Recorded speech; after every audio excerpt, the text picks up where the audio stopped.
There are moments in life when everything you know can be shattered with a single phone call. 2 months ago, my husband Tim, the very center of my world, vanished from my life without warning. It was a senseless accident on a rainy highway, something that no one could have prevented. I wake up in the mornings without him, and go to bed at night with him still gone. It still doesn't feel real that this is my life now. People try to comfort me by saying, time heals all wounds. But ever since that day, my own sense of time has completely stopped. The hole in my heart seems to grow bigger and deeper with each passing day. Since losing my husband, I've retreated into myself, keeping my distance from everyone, especially from my own family. I know they're worried about me, but their sympathy only makes my pain harder to bear. I was never particularly close to my younger sister Jenny. She always seemed to live in a completely different world, shining bright in ways I never could. Then, one afternoon, my phone rang, cutting through the silence. Jenny's name flashed on the screen.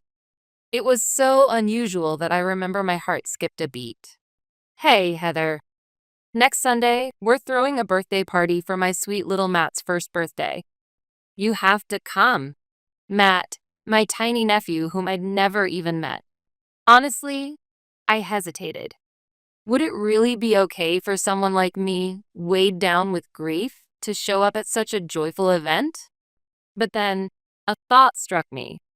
Maybe this was a chance, maybe a gift from above, an opportunity to reconnect with my family, who I'd kept at arm's length for so long. Maybe this was the first step to climbing out of the depths of sorrow. So I went into town and searched for the perfect gift. I chose a sterling silver dinnerware set from a renowned jeweler, hoping it would bless my nephew's bright future. The weight of it in my hands seemed to give strength to my resolve. I pictured myself handing the gift to Jenny, laughing together, holding Matt in my arms. Yes, I could do this. Even if it's just a small step, I needed to move forward. Back then, I had no idea.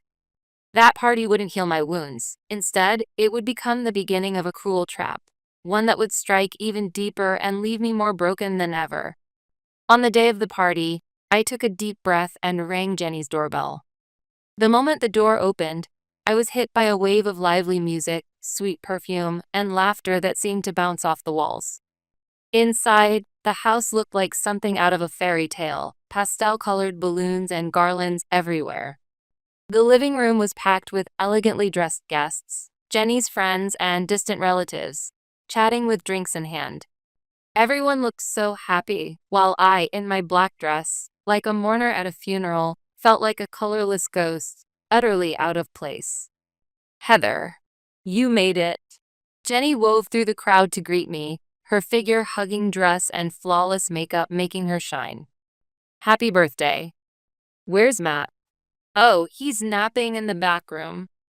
I'll introduce you later, she said, her eyes drifting to the fancy shopping bag in my hand. Oh wow, what's this? It's a present for Matt. It's nothing special, really. Don't be silly. Thank you so much.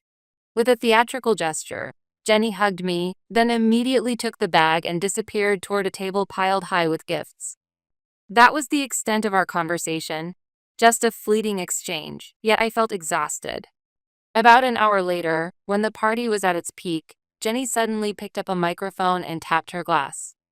Everyone, can I have your attention for just a moment?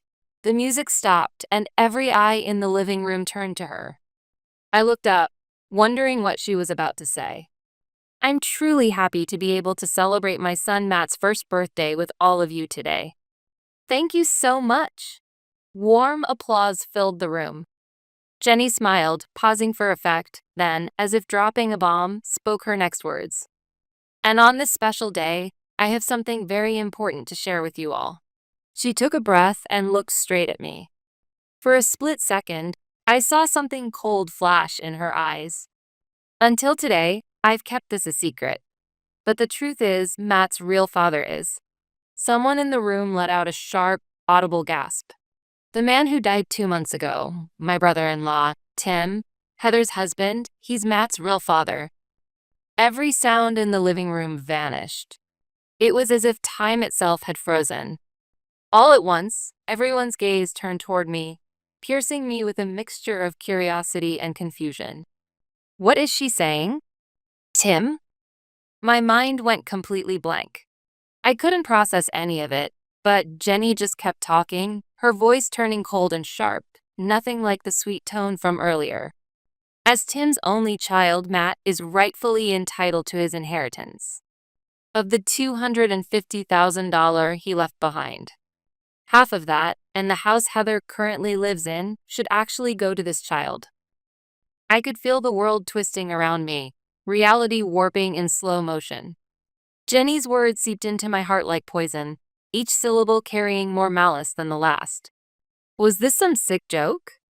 Or was I still trapped in the nightmare of losing my husband, unable to wake up? Her words cut through the cheerful air of the party, like shards of glass.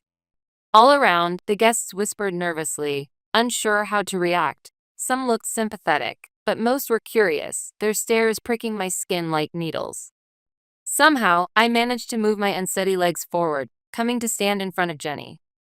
This must be some kind of mistake, Jenny. Tim would never do something like that. My voice was so small and shaky, I almost didn't recognize it as my own. But Jenny didn't even flinch. She gave me a smile, half triumphant, half pitying, then pulled her phone from her bag. Mistake. I don't blame you for thinking that.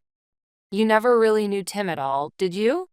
She unlocked her screen with practiced ease and thrust the phone in front of my face. Can you still say the same thing after seeing this? It was a photograph. A restaurant by the sea I recognized instantly. But sitting next to Tim, leaning close and grinning from ear to ear, was Jenny, not me. Suddenly, my heart felt as if it had been dropped into ice water. Since when?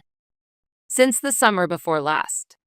That weekend you told me you'd be away on business trips and asked me to watch your house.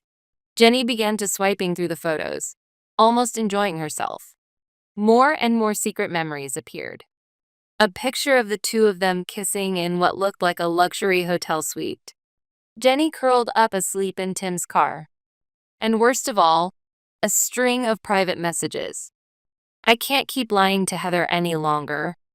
Jenny, you're the only one I love. When are you going to tell her the truth? I swear I will, before the baby is born. I want to start a new life with you and our child. Every word seared itself into my brain. All the while I'd been suffering through infertility treatments, he'd been planning a new family with my own sister right under my nose. At that moment, everything I believed in, love, kindness, all the happy memories of my marriage, was twisted into something ugly, nothing but a filthy lie. No, this is all a lie. Clinging to one last hope, I turned desperately to my parents, who stood nearby. Mom, Dad, say something. Jenny's lost her mind. But neither of them tried to stop her. Instead, both looked away, shame written all over their faces. Their silence said everything. You knew? At my question, my mother opened her mouth hesitantly. Heather, we just... Since when? At the sound of my low voice, my father finally spoke, sounding resigned and heavy. Jenny told us about 7 months before the accident. 7 months. The words felt like something inside me finally snapped. All this time, they'd known everything. While pretending to pity me, listening to my stories at family dinners, they'd all been part of this cruel, calculated betrayal behind my back. There was not a single person in this room who was truly on my side. Not one person who really loved me. Not now, not ever. I found myself unable to say another word. I simply took a slow, unsteady step backward, burning the faces of these traitors into my memory. Then I turned and ran from that place, away from everyone who had ever betrayed me. I heard my mother call my name behind me, but I never looked back. I have no memory of how I managed to get home from that hellish party. All I can recall is the way my hands shook with anger and despair as I gripped the steering wheel. Back at home, I was just a shell of myself. Photos of Tim and me laughing together, his favorite mug, the clothes still hanging in his closet. Every little relic of our happiness now felt like a cruel prop, mocking me in every corner of the house. I collapsed onto the sofa and stared at the ceiling for hours. No tears came. It felt as if grief itself had been blown away, so utterly overwhelmed by the shock of betrayal. Instead, I felt something cold and hard begin to take shape deep inside me. It was anger. A few days later, just as I expected, I received a thick envelope from Jenny. It was from a lawyer, official legal documents formally demanding a division of Tim's estate. Inside, a meticulously listed inventory of Tim's assets spelled out, in cold legal terms, that Matt was entitled to half of everything. My phone rang endlessly with calls and messages from my family. My father, pleading, "Heather, please, just let us explain." My mother, trying to justify, "Don't make a scene. Do it for the child." But their words meant nothing to me anymore. I blocked every single number. In my heart, I'd already cut all ties with them. There was no way I was going to give in and let them have their way with what Tim left behind. This wasn't about money anymore. This was about my dignity. I opened my contacts and searched for the name of someone I'd been introduced to by a college friend, a top attorney specializing in inheritance law. After a few rings, a calm male voice answered. "Kevin Smith, Law Offices. How can I help you?" With trembling lips, I began to speak. "My name is Heather. I'm about to be dragged into a legal battle over my husband's inheritance, against my own sister." Kevin listened to my scattered story all the way to the end without interrupting once. And when I finished, he said firmly, "Heather, I know this must be incredibly hard. But you're not alone. I promise, I will do everything in my power to protect you." The moment I heard those words, it was like a faint, warm light breaking through the ice around my heart. Yes, I will fight. Even if the whole world turns against me, I'll never give up on my own life. My counterattack had begun. But the first meeting with Kevin tested the limits of my resolve. Copies of all the evidence Jenny's side had gathered were spread out across the heavy conference table. "To be perfectly honest, the situation does not look good," Kevin said evenly. "The photos, the message logs, and most of all, the fact that your parents are backing Jenny's claim. With all this, there's a high chance the court will be sympathetic to Jenny and her son. I knew that already.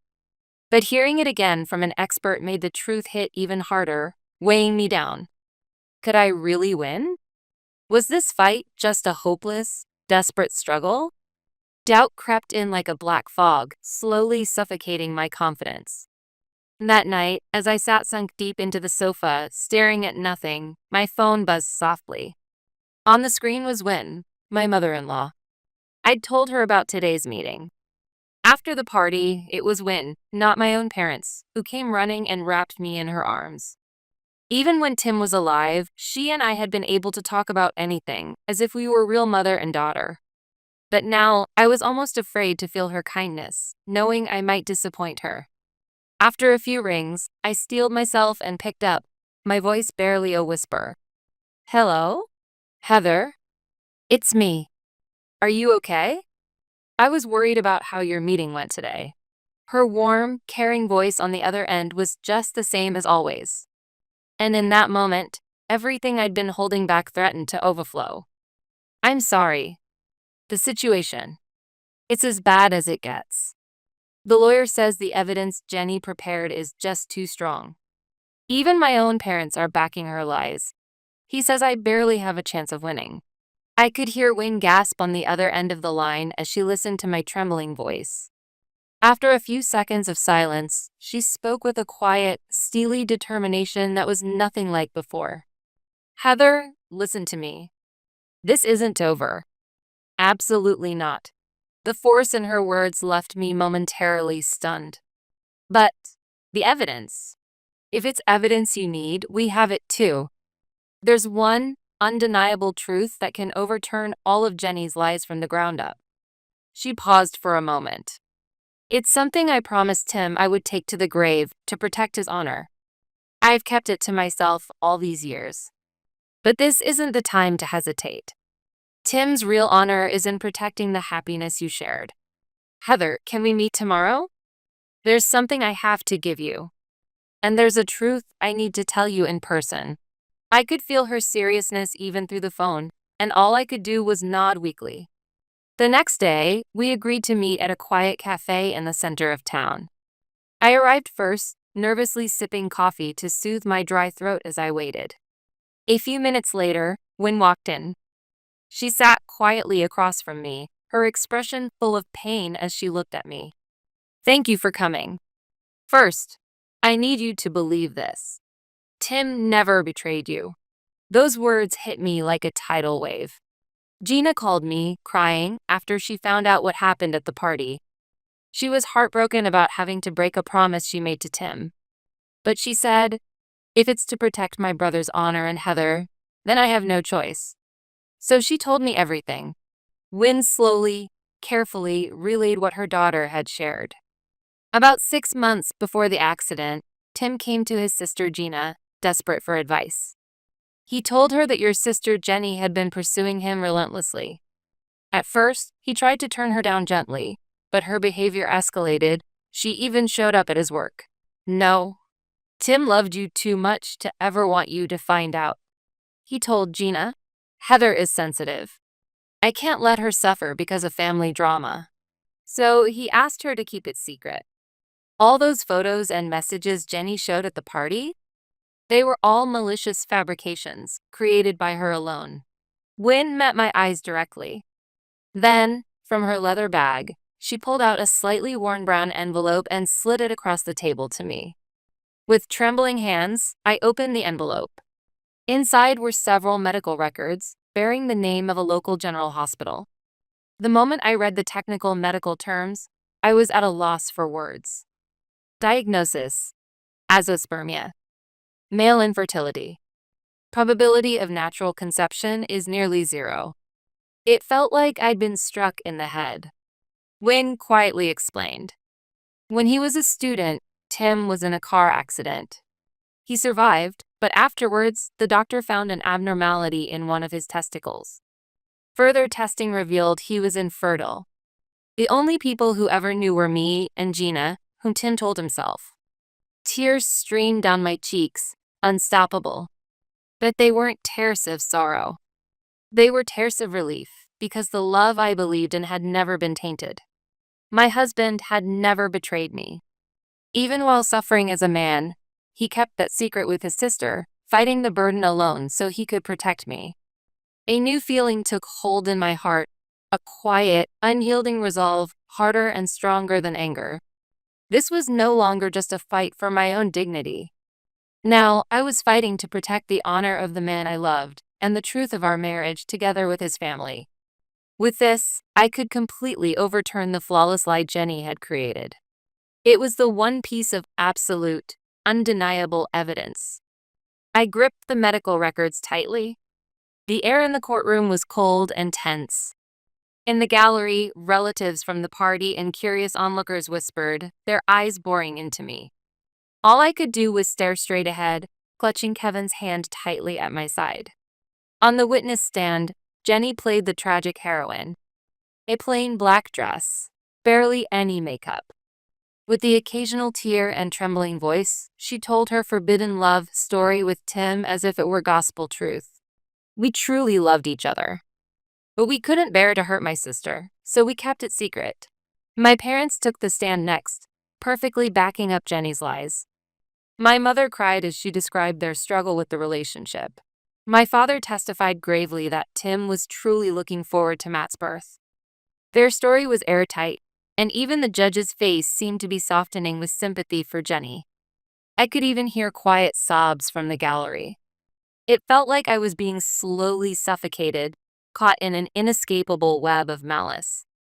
Jenny's witnesses finished, and the courtroom fell silent. Kevin stood up quietly. Your Honor, at this time, the defense would like to submit a decisive piece of evidence. He handed copies of the medical records Wynne had given him to the judge and Jenny's attorney. The courtroom buzzed with whispers as Jenny's lawyer looked over the documents, a deep frown creasing his brow. What is this? These are the test results from when the late Tim was in a car accident as a student. As clearly stated, he was incapable of fathering children from that time onward. The entire courtroom fell dead silent. For the first time, Jenny's once confident expression froze. That's a lie. It's fake. You're just trying to steal my son's inheritance with forged documents. Jenny shrieked, but Kevin remained calm. Is that so? Then let's settle this with the most reliable method available. He paused, then raised his voice to address the entire court. We request a DNA test to determine the biological relationship between Matt and the late Tim.